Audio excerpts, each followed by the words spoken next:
Hello everyone, welcome to Sweden, welcome to Stockholm. ক্যামেরার পিছনে স্পন্দন আর সামনে আরোলিকা। আমরা দুজনে আজকে সুইডেনের স্টকহোম শহরটাকে ঘুরে দেখবো। কিছু 2-3টে দর্শনীয় স্থান আর কিছু প্রবাবলি ক্রিসমাস মার্কেট ঘুরে দেখবো, কারণ আজকেই এখানে ক্রিসমাস মার্কেটের লাস্ট ডে। আর তারপরে আবার পিছনে যে বিশাল বড় জাহাজটা দেখা যাচ্ছে, এরকমই একটা জাহাজে চড়ে আমরা আবার রওনা দেবো।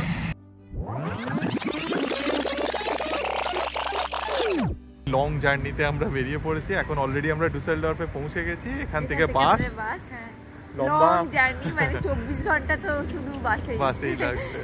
এই যে এটা আমাদের বাস, আর এটা করেই এখন আমাদের 24 ঘন্টার জার্নি শুরু হয়েছে।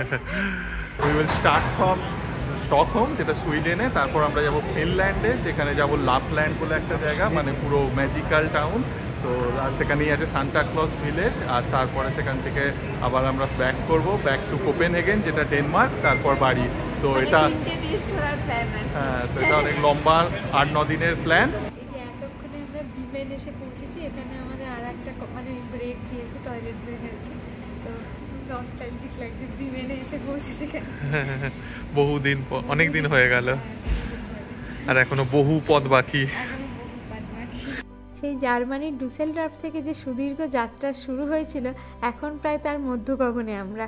রাত 12:30টার মতো বাজে, আর হঠাৎ করে ম্যাপ খুলে দেখি এখন আমরা প্রায় সমুদ্রের একদম পাশে দাঁড়িয়ে আছি। তো আমাদের এখন ফেরিতে করে পেরোতে হবে এই পুরো জলপথটা, আর এবং তারপরে আমরা ঢুকে যাব ডিরেক্ট ডেনমার্কে। আর এই রাইডটা ছিল প্রায় 45 মিনিটের। তোমরা তো দেখতেই পেলে, বাসে করেই ডিরেক্ট আমরা ফেরির মধ্যে ঢুকে গেলাম। আর এখানে আমাদের একটা ব্রেকও দেওয়া হয়েছিল, এবং সেই ব্রেকের সুযোগ নিয়ে আমরা এই শিপটাকেও একটু এক্সপ্লোর করলাম। শিপ, এটা খুব অদ্ভুতই লাগছে, মানে এমনিতে দেখে মনে হচ্ছে পুরো মানে নর্মাল স্ট্রাকচার, বাড়ি ঘর, কিন্তু বিশাল দুলছে, মানে এত বড় শিপও কতটা দুলছে বোঝা যাচ্ছে যে বেশ ভালোই দুলছে। বাইরে কিছুই দেখা যাচ্ছে না। রাতের ওই ফেরি থেকে নেমে আমাদের তো প্রায় আরও 3-4 ঘন্টার জার্নি হয়ে গেছে। আর ভোর ভোর আমরা নেমেছিলাম একটা ফ্রেশন আপ হওয়ার ব্রেকে, এবং সেখানেই আমরা কফি খেয়ে নিয়েছিলাম। স্টকহোমের যে ডক থেকে আমাদের ভিডিওটা শুরু হয়েছিল, সেই ভাইকিং লাইনের ডকেতেই আমাদের বাসটা আমাদেরকে নামিয়ে দিয়েছিল স্টকহোম শহরটাকে ঘুরে দেখার জন্য। আর সেইখান থেকেই আমাদের সন্ধেবেলা যাত্রা শুরু হবে ফিনল্যান্ডের উদ্দেশ্যে। তো তার আগে আমরা এই পুরো স্টকহোম শহরটাকে ঘুরে দেখব আর তোমাদের সাথে শেয়ার করব। সন্ধেবেলা এই ভাইকিং লাইনেরই ক্রুজটাতে উঠবো। আমি অ্যাকচুয়ালি খুবই এক্সাইটেড, কারণ আমার এরকম বড় ক্রুজে একবার ওঠার ইচ্ছা ছিল, মানে ওইভাবে কখনো ভাবিনি এটা পূরণ হবে, কিন্তু এখানে সেটা পূরণ হচ্ছে আর কি। এই যে আমরা এখন চলে এসেছি ভেনিস অফ নর্থ স্টকহোমে। এটা আমার 17 নাম্বার কান্ট্রি, আর এখানেই আমি সুন্দর সিটিস্কেপের সামনে দাঁড়িয়ে আছি। আর এখানেও আরেকটা কোম্পানির ক্রুজগুলো দাঁড়িয়ে আছে, ওটা এখন ছাড়ছে, যদিও আমাদের এটা নয়, আমাদের ভাইকিং লাইন্সের, যেটা ছাড়বে সন্ধ্যেবেলা। তো দারুণ এক্সাইটেড লাগছে আজকে, মানে আমাদের কাছে এখানে রাফলি 7 ঘন্টার মতো আছে, আর তার মধ্যেই আমাদের সিটিটা মানে পুরো এক্সপ্লোর করতে হবে। আর এতে করেই আমরা পুরো চলে যাব ফিনল্যান্ডে। তো যেটা সারা রাত ধরে আমাদের ক্রুজ, সেটারও এক্সপিরিয়েন্সটা যেরকম আলো বলছিল, মানে খুব এক্সাইটিং, মানে কখনো ভাবিনি এত বড় ক্রুজে করে কখনো যেতে পারবো। তো সেটাও দারুণ লাগছে। আর এখানেও আমরা এখন পুরো শহরটাকে এক্সপ্লোর করবো, আর তোমাদের দেখাবো, তোমাদের সাথে অবশ্যই শেয়ার করবো কী কী দেখলাম। ভীষণ সুন্দর ওয়েদার আজকে, মানে এক্সপেক্টই করিনি এত ভালো ওয়েদার থাকবে, কারণ জেনারেলি এই সমস্ত দেশগুলোতে উইন্টারের ওয়েদার এত সুন্দর থাকে না, but we are lucky today. তো ঠিক আছে, মানে ভীষণ আসার আগেই জাস্ট বৃষ্টিটা হয়, আগেই বৃষ্টি যেন পুরোটাই ভিজে, কিন্তু ভীষণ সুন্দর ওয়েদার। আর আলো পড়েছে সিটিস্কেপটাতে, যেন অসম্ভব সুন্দর লাগছে। বাল্টিক সিয়ের এই অপূর্ব সৌন্দর্য দেখতে দেখতে, আর সুইডেনের রাজধানী স্টকহোমের এই সুন্দর সিটিস্কেপ দেখতে দেখতে এই রাস্তা দিয়ে হাঁটতে কিন্তু বেশ ভালো লাগছিল।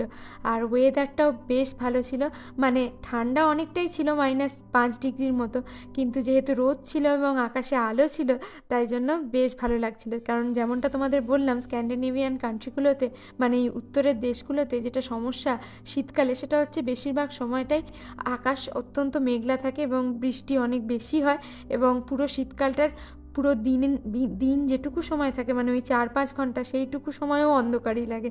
তো যেদিন একটু সূর্যের আলো থাকে, সেদিন জাস্ট অসম্ভব সুন্দর লাগে। তো আজকেই সেরকম একটা দিন ছিল, তাই সেই দিনটাকে পুরোপুরি ফুলভাবে আমরা এনজয় করে নিচ্ছি।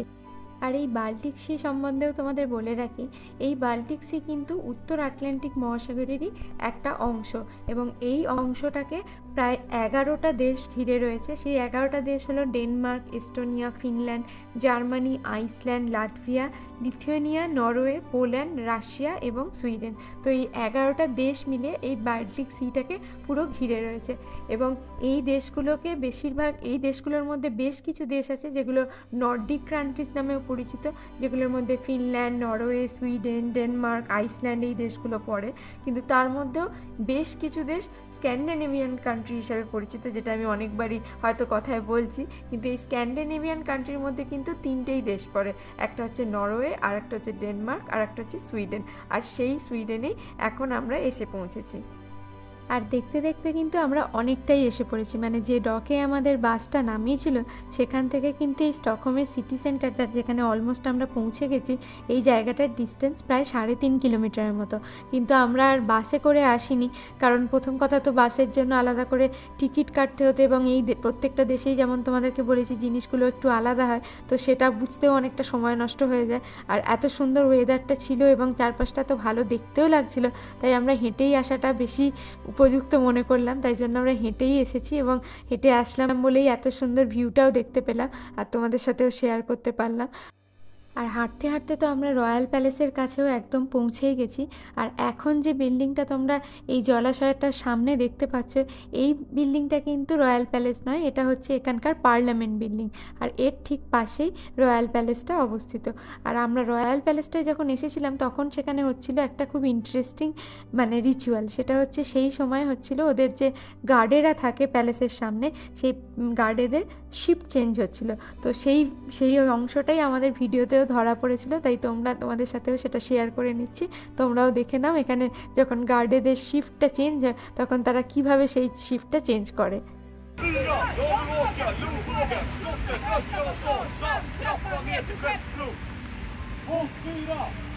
Jag ska bevaka Nordgården, slottets östra basal samt trappan ner mot Västbro. Post 4, jag ska bevaka Nordgården, slottets östra basal samt trappan ner mot Västbro.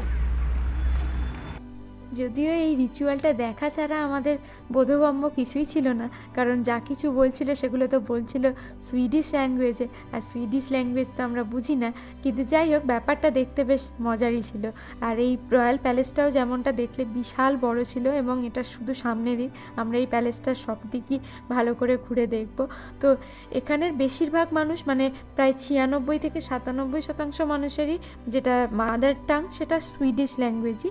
কিন্তু একটা সুবিধা এই দেশগুলোর, বেশিরভাগ স্ক্যান্ডিনেভিয়ান দেশগুলোর এটাই যে এখানকার কিন্তু বেশিরভাগ মানুষই ইংরাজি বলতে পারে, তো এটা বা ইংরাজি বুঝতে পারে, তাই জন্য এখানে কমিউনিকেশনের সমস্যাটা তেমনভাবে হয় না। আর দেখতে দেখতে আমরা এখানে যে চার্চটা আছে সেখানেও পৌঁছে গেছি, মানে এই চার্চটা হচ্ছে ঠিক এই প্যালেসটার পিছনের দিকে। এখন আমরা এই প্যালেসটার পিছনের দিকটাও ভালো করে ঘুরে দেখব। আসলে ইউরোপের বেশিরভাগ শহরে ঘোরার হয়তো অনেক জায়গা থাকে ঠিকই, কিন্তু সব জায়গারই একটা প্যাটার্ন থাকে। তাই জন্য যখন প্রথম আমরা এখানে এসেছিলাম, মানে জার্মানিতে, তখন যখন নতুন কোনো শহর ঘুরতে যেতাম আমরা আগে মানে গুগলে সার্চ করতাম যে কী জায়গা যেতে হবে, কী জায়গা দেখতে হবে। কিন্তু তারপরে আমরা দেখেছি যে বেশিরভাগ শহরেরই একটা বেসিক প্যাটার্ন থাকে, যেটা সব জায়গাতেই একই রকম হয়। যেমন সিটির একটা সেন্টার অংশ থাকে যেখানে মেনলি পুরনো একটা ক্যাথিড্রাল থাকে, এবং তারই আশপাশে সেখানকার প্যালেস, সেখানকার সিটি স্কোয়ার, মানে যেখানে মার্কেট স্কোয়ার, বহু পুরনো যে মার্কেট স্কোয়ারগুলো প্রত্যেকটা জায়গারই থাকে, সেই জিনিসগুলো প্রায় আশেপাশেই থাকে। এবং এই পুরো জায়গাগুলোকে যদি তুমি পাবলিক ট্রান্সপোর্টে বা বাসে বা কোনো অন্য যানবাহনের থ্রু মানে দেখতে চাও, তাহলে অ্যাকচুয়ালি তুমি বেশি সময় নষ্ট করে ফেলবে। সব থেকে বেটার এই অংশগুলোকে দেখার প্রত্যেকটা শহরে সেটা হচ্ছে হেঁটে ঘুরে দেখা। তাই জন্য এখন আর আমরা সেই মানে চিন্তাটা খুব একটা করি না, কারণ আমরা অনেক দিন ধরে বিভিন্ন শহর দেখে দেখে খানিকটা এটাতে অভ্যস্ত হয়ে গেছি, এবং সেই জন্য এখানেও তাই করেছিলাম। স্টকহোমে গিয়েও প্রথম ক্যাথিড্রালের আশপাশটায় আছে কিনা দেখে নিয়েছিলাম, এবং ক্যাথিড্রালের আশপাশেই ঠিক প্যালেস ছিল, সেই প্যালেসটা ঘুরে প্যালেসের আশপাশের পুরো অংশগুলোকে ঘুরছিলাম। এবং বিভিন্ন ক্যানেল বা জলাশয়গুলো যেগুলো সমুদ্র থেকে ভিতরের দিকে শহরের মধ্যে ঢুকে যাচ্ছে, সেগুলোর পাশ দিয়েই যে সমস্ত রাস্তা আছে সেই রাস্তাগুলোই ঘুরছিলাম। আর এই জায়গাগুলোতেই জেনারেলি পুরনো যত মার্কেট আছে সেই মার্কেটগুলো অবস্থিত, মানে সেটা মানে সুভেনির শপ হোক কিংবা এখানকার কালচারাল বিভিন্ন শপ। তো সেই সমস্ত শপগুলো এখানে থাকে, যেগুলো ভীষণ সুন্দর দেখতে থাকে মানে লাগে। এবং জেনারেলি সিটি স্কোয়ারের যে মার্কেটটা হয়, এই মার্কেটটা ঘুরে দেখতে অসম্ভব ভালো লাগে ইউরোপে, এবং প্রত্যেকটা শহরেই তাই হয়, বিশেষ করে বড় বড় শহরগুলোতে তেমনের মানে তার ব্যতিক্রম স্টকহোমও ছিল না। তো এখানেও বিভিন্ন দোকান ঘুরে ঘুরে আমরা পুরো চারপাশটা মানে পুরো শহরের যে মার্কেট স্কোয়ারটা সেটাকেই সবার আগে এক্সপ্লোর করছিলাম। তো বিভিন্ন দোকান দেখতে দেখতে তখন মানে এসে পড়েছিলাম একটা খুব সুন্দর কালারফুল স্টোনের দোকানে। আর এই দোকানের স্টকটা জাস্ট অসম্ভব সুন্দর ছিল, আর এত কালারফুল লাগছিল চারপাশটা, মানে এত সুন্দর ব্রেসলেট, ইয়াররিংস এগুলো ছিল। তো সেগুলো দেখতে দেখতেই মানে সময় কেটে যাচ্ছিল। আর তাছাড়া তো তোমাদেরকে বলেইছি যে ইউরোপের বেশিরভাগ মানে মার্কেটে এত সুন্দর করে সাজানো থাকে যে দেখতে আরও বেশি ভালো লাগে। আর মানে সুইডেনে আমাদের এটাই একমাত্র মানে শহর যেটা ঘোরার ছিল। তো এখান থেকে আমাদের সুইডেনের সুভেনিরটাও কালেক্ট করতে হতো মানে কোথাও না কোথাও থেকে। তো সেই জন্য আমরা সুভেনিরও খুঁজছিলাম, যে বিভিন্ন সুভেনির শপে ঢুকে ঢুকে একটু ইউনিক কিছু খোঁজার চেষ্টা করছিলাম, কারণ আমরা বিভিন্ন দেশ ঘুরি, তাই সব জায়গা থেকে একই রকম জিনিস মানে কিনতে একটু অ্যাভয়েড করি। তো কিছু একটু অন্যরকম খোঁজার চেষ্টা করছিলাম, আর সেরকম অন্যরকম জিনিসটা আমরা পেয়ে গেছিলাম এই দোকানটাতে। এই সুন্দর মানে শিপগুলো ছিল, যেগুলো এখানকার ট্র্যাডিশনাল পুরনো শিপ। তো সেই রকমই একটা শিপকে আমরা এই সুইডেনের সুভেনির হিসাবে এখান থেকে কিনে নিয়েছিলাম। আর তাছাড়া অনেকক্ষণ বাইরে ঘুরতে ঘুরতে এবার একটু ঠান্ডা লাগছিল, কারণ এতটা ঠান্ডাতে যখন 2-3 ঘন্টার বেশি বাইরে ঘোরা হয়ে যায় তারপরে সত্যি একটু বেশি ঠান্ডা লাগে। তো একটু কফির দরকার পড়ছিল বা কিছু হট চকলেটে। তো একটা ক্যাফেতে আমরা ঢুকে পড়েছিলাম, যেটা প্রচণ্ড পুরনো ছিল এবং ওটা একদম মার্কেট স্কোয়ারের মাঝখানেই ছিল। এটা ওখানকার খুব বিখ্যাত একটা দোকান ছিল, যেটা অনেক পুরনো। তো এখানে আমরা দুজনের জন্য 2টো হট চকলেট অর্ডার দিয়ে দিয়েছিলাম আর একটা চকলেট কেক অর্ডার দিয়েছিলাম। আর সবথেকে ইন্টারেস্টিং ছিল, এখানে হট চকলেটগুলো কাপে নয় একটা বোলে সার্ভ করছিল। তো ব্যাপারটা ভীষণ মানে ইন্টারেস্টিং ছিল। আর এই কেকটা তো জাস্ট অসম্ভব সুন্দর খেতে লাগছিল। আর কেকটা দিয়ে হট চকলেটটা এই ঠান্ডা ওয়েদারে মানে জাস্ট মানে একটা ডিফারেন্টই মানে আমেজ ক্রিয়েট করছিল। আর তোমাদের যেরকম বলছিলাম যে কতটা পুরনো, তোমরা এই সিঁড়িটা দেখলে বুঝতে পারবে, মানে ক্যাফে থেকে বাইরে বেরোনোর সিঁড়িটা ঠিক এতটা পুরনো ছিল। চলো let's explore the Christmas market of Stockholm. ডিসেম্বরে ইউরোপের বেশিরভাগ মানে শহর ঘোরার এটাই সবথেকে বড় আনন্দ, যে সব জায়গাতে তুমি ক্রিসমাস মার্কেটটাও এক্সপ্লোর করতে পারো। হ্যাঁ, তবে সুইডেনের ক্ষেত্রে ব্যাপারটা একটু আলাদা। আর তোমাদেরকে বলে রাখি, এই সুইডেনের যে ক্রিসমাস মার্কেটটা সেটা যে বিল্ডিংয়ের পাশে, সেটা হচ্ছে নোবেল প্রাইজ মিউজিয়াম। হ্যাঁ, তোমরা হয়তো অনেকেই জানো যে অ্যালফ্রেড নোবেল, যিনি হচ্ছেন নোবেল প্রাইজের প্রবক্তা, তিনি কিন্তু এই সুইডেনেই তার জন্ম, এবং স্টকহোমেই সেই জন্য নোবেল প্রাইজ মিউজিয়ামটাও রয়েছে, এবং সেটা একদম ক্রিসমাস মার্কেটের পাশেই ছিল। তাই জন্য সেটাকেও একটুখানি ক্যামেরা বন্দি করে নিয়েছি। আর তারপরেই আবার ঘুরতে লেগে গেছিলাম ক্রিসমাস মার্কেটটায়। তো যে কথাটা বলছিলাম, যে ইউরোপের বিভিন্ন দেশে যেমন ফ্রান্সে, অস্ট্রিয়া, জার্মানিতে ক্রিসমাস মার্কেটটা অনেক বড়োভাবে সেলিব্রেট হয়, তেমনি বিভিন্ন দেশ আছে যেখানে এতটাও বড়োভাবে সেলিব্রেট হয় না, এবং তার মধ্যেই খানিকটা এই কান্ট্রিগুলো পড়ে। কিন্তু এই কান্ট্রিগুলোর যে মেন মানে রাজধানীগুলো, সেখানে জেনারেলি একটা ক্রিসমাস মার্কেট বসে। আর সেই জন্যই স্টকহোমেও একটু বড় করেই ক্রিসমাস মার্কেটটাও হয়। তো কিন্তু যে ডিফারেন্সটা অনেকটা লক্ষ্য করলাম সেটা হচ্ছে খাবারে।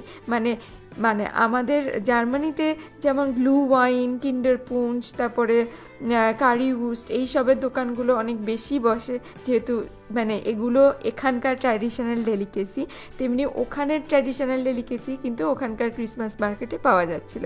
তো সেই জিনিসটা বেশ অন্যরকম ছিল, মানে এরকম নয় যে সব জায়গাতে একই রকম জিনিস বসে। এখানে খাবার প্যাটার্ন আর ওখানের খাবারের প্যাটার্ন ডিফারেন্ট ছিল, তাই এখানে বেশ অন্য কিছু কিছু জিনিসেরও স্টল ছিল। আর এখানে বেশ কিছু ক্যান্ডির দোকান ছিল, প্রচুর ক্যান্ডেলসের দোকান ছিল। আমার মনে হলো এখানের ক্যান্ডেল খুব ফেমাস, তাই জন্য এখানে ক্যান্ডেলের প্রচুর দোকান ছিল। আর এখানে তো ছিলই বিভিন্ন ক্রিসমাস কুকিজের দোকান, তারপরে বিভিন্ন অয়েলের দোকান। আর হ্যাঁ, তোমাদেরকে আরও একটা জিনিস দেখিয়ে রাখি, এখানে কিন্তু প্রচুর লটারির দোকান ছিল, যেটা কিন্তু মানে জার্মানিতে ক্রিসমাস মার্কেটে খুব একটা কমন না। যদিও জার্মানিতে অন্য অক্টোবর ফেস্টের যে মেলাগুলো হয় সেগুলোতে আবার এই মানে লটারিগুলো ভীষণ পপুলার এবং প্রচুর লটারি গেম থাকে।